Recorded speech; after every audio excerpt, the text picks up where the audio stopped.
Hello, my name is Olivia Crobot, and today I'm going to be going over a case analysis on Grace Sloan Memorial Hospital and the different themes of communication that I found in it and ways to improve and my recommendations.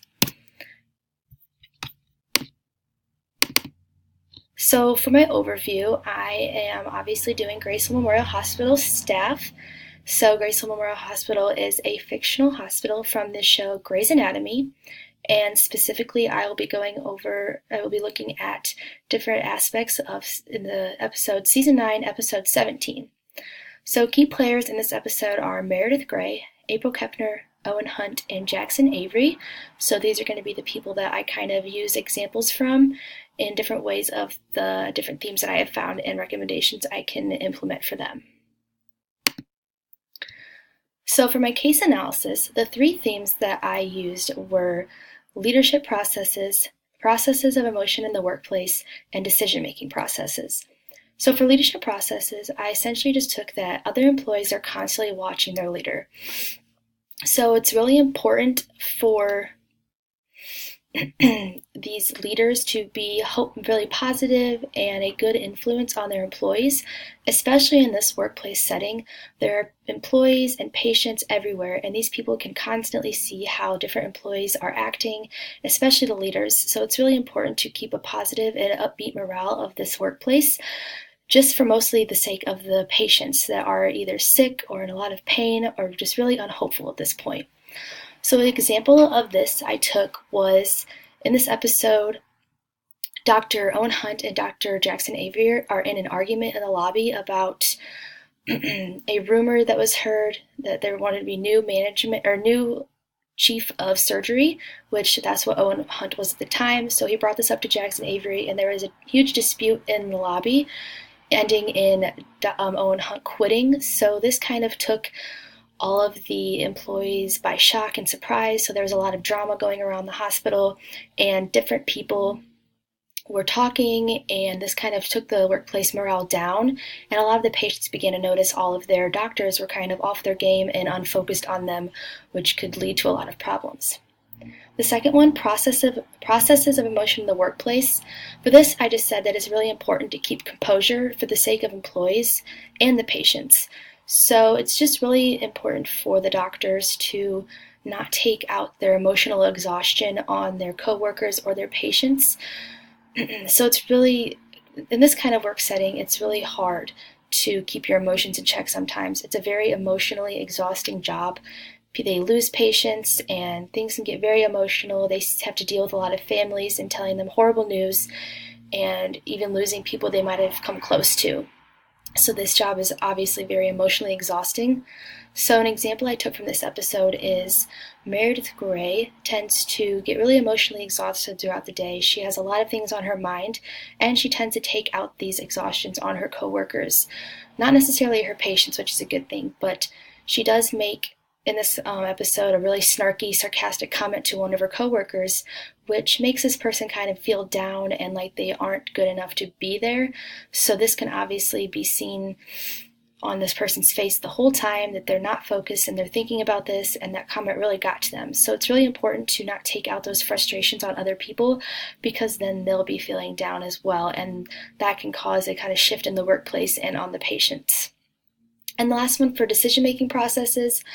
Essentially, decisions in this kind of atmosphere can either save someone's life or cost someone their life. So it's really important to be able to make decisions effectively and the right decision and make it in time so they can save this person's life.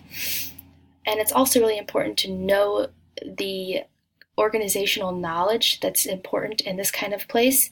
So an example I took from this is, now that the older chief of surgery has quit, Jackson Avery is now in charge of different parts of the hospital. So he has to be in charge of the organ donations, the paperwork that goes along with that, as well as everything else. And in this episode, he tends to be falling behind on all of those things. So the hospital is kind of in a chaotic mess, which is messing with all the doctors, and they're kind of off their game and they're really unfocused. So this is not good for the hospital in general, and these decisions are not being made in time, so this is causing a lot of stress on the patients and the doctors.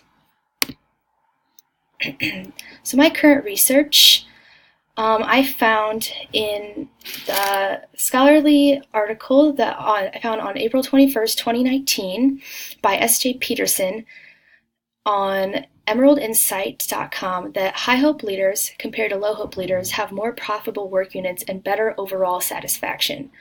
So basically here it's just saying that it's really important for your leaders to be positive and hopeful because the employers and the other people are going to see that, and that's just someone they're looking up to. So if they're hopeful, the employees and the patients are also going to be hopeful. Also on April 21st, I found on mindtools.com in the article Managing Emotions in the Workplace, do positive and negative attitudes drive performance? This I found moods, attitudes, and general dispositions can be contagious.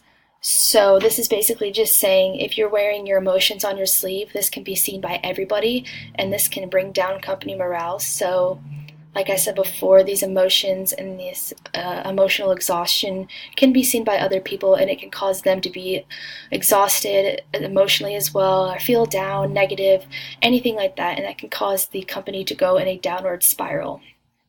And my other thing I found was the most effective way to train physicians in communication is to hold seminars and workshops. So this is basically just going to teach these doctors how to effectively communicate with each other and their patients, and better communication will lead to better decision making. And my recommendations here are develop hopeful leaders, hopeful positive leaders. So these could mean training courses to educate leaders on positivity and company morale.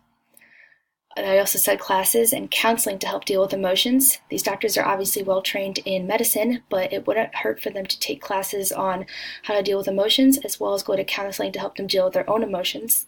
And interpersonal communication and group communication classes. So these classes could teach these doctors on how to effectively communicate with each other, which will lead to better decision making, as well as communicate interpersonally or one-on-one with their patients. So the importance of these themes, it's just really important that these doctors have a lot of training in medicine, and because they don't really have necessarily a lot in human communication. So the decision making could essentially save someone's life or cost them their life.